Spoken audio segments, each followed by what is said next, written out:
When I was young, my grandmother had an expression, "You are what you eat."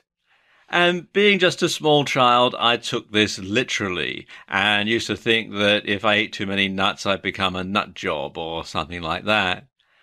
And it wasn't until I got older that I realized that what Grandma was really saying was that you only get the amount of energy out of the amount of nutrition that you have.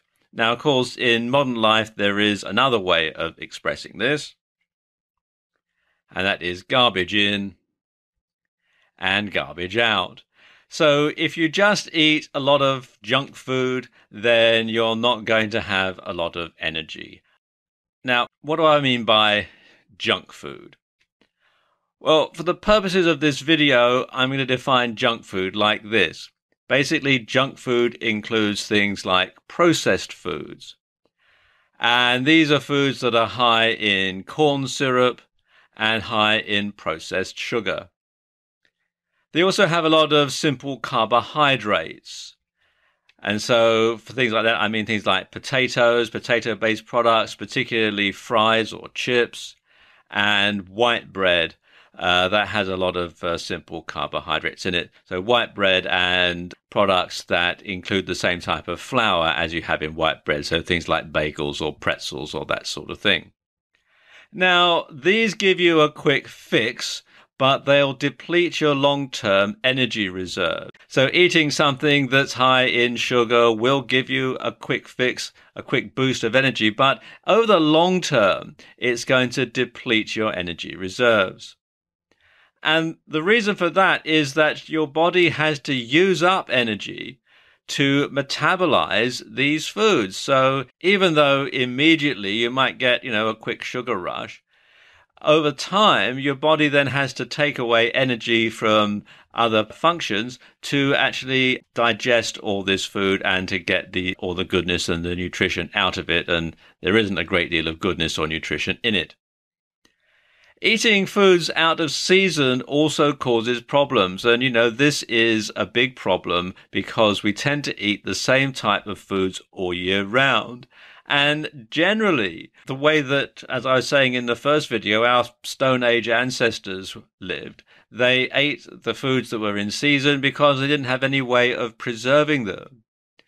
But nowadays, we can eat the same stuff all year round. And so you're eating things that you don't need. You're giving your body reserves of things that it doesn't need at times when it doesn't need them.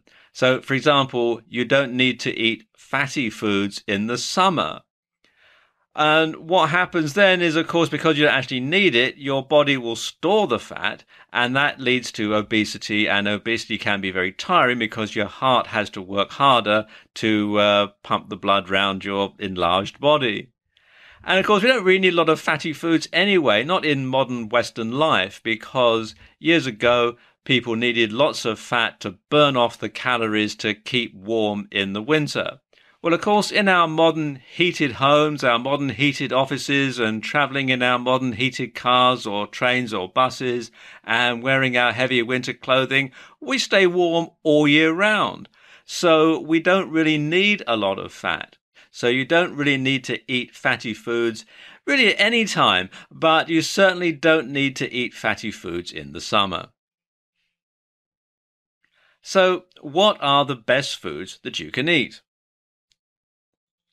Well, basically, you want to eat low glycemic, that's low or complex carb foods.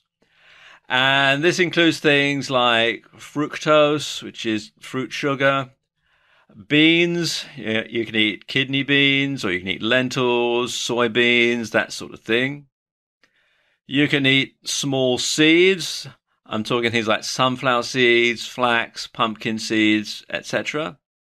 Most whole intact grains are low glycemic. Most vegetables are low glycemic, and most sweet fruits are low glycemic.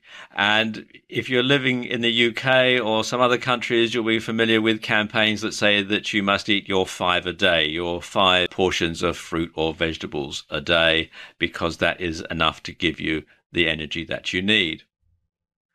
You also want to eat lean meats. So that means meat that's not very fatty. It means things like chicken, like lean pork, lean beef. You don't want to have that really thick wedge of fat around the edge of your steak, for example, that sort of thing. Lean meats are much better for you than fatty ones.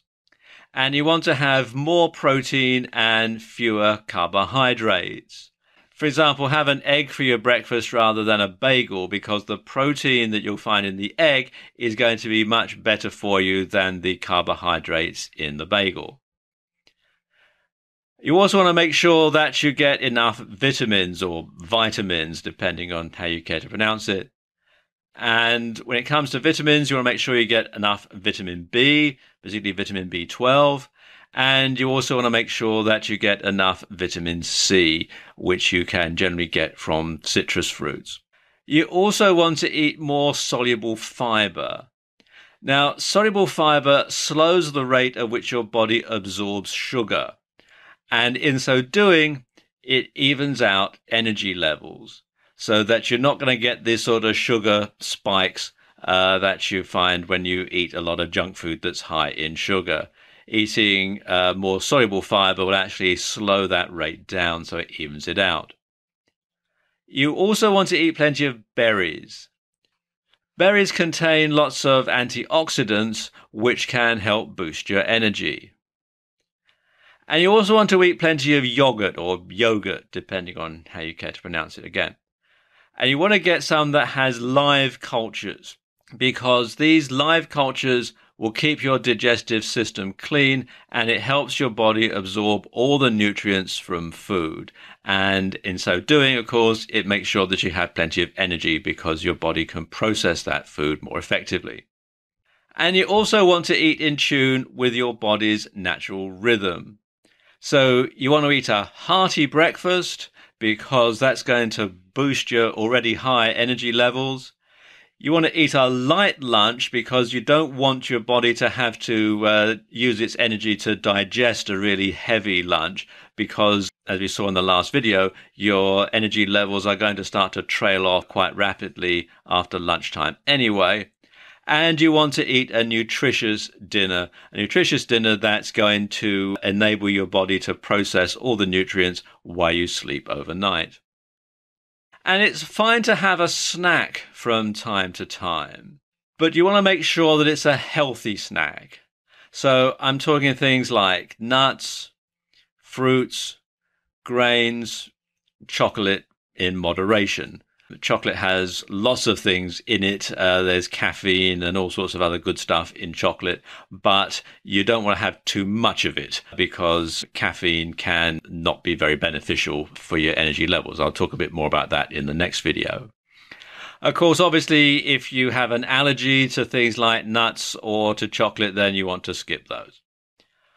You want to avoid certain snacks. And unfortunately, these are the sort of things that tend to get sold in vending machines or get sold in newsstands and places like that, places that you might frequent when you go and find a snack when you're a bit hungry at work. So we're talking things like chips or potato-based snacks, crackers because they have the same sort of flour in them as white bread, and anything that's got processed sugar. You know, it's going to give you a bit of a sugar boost, but as I was saying earlier on, that is going to be harmful in the long term. So although it might make you feel a bit more energetic, a bit more alert to begin with, over time, you're not going to feel the benefits from it. Of course, eating is only one thing that we do to stay alive. Drinking is another, and I'll talk about that in the next video.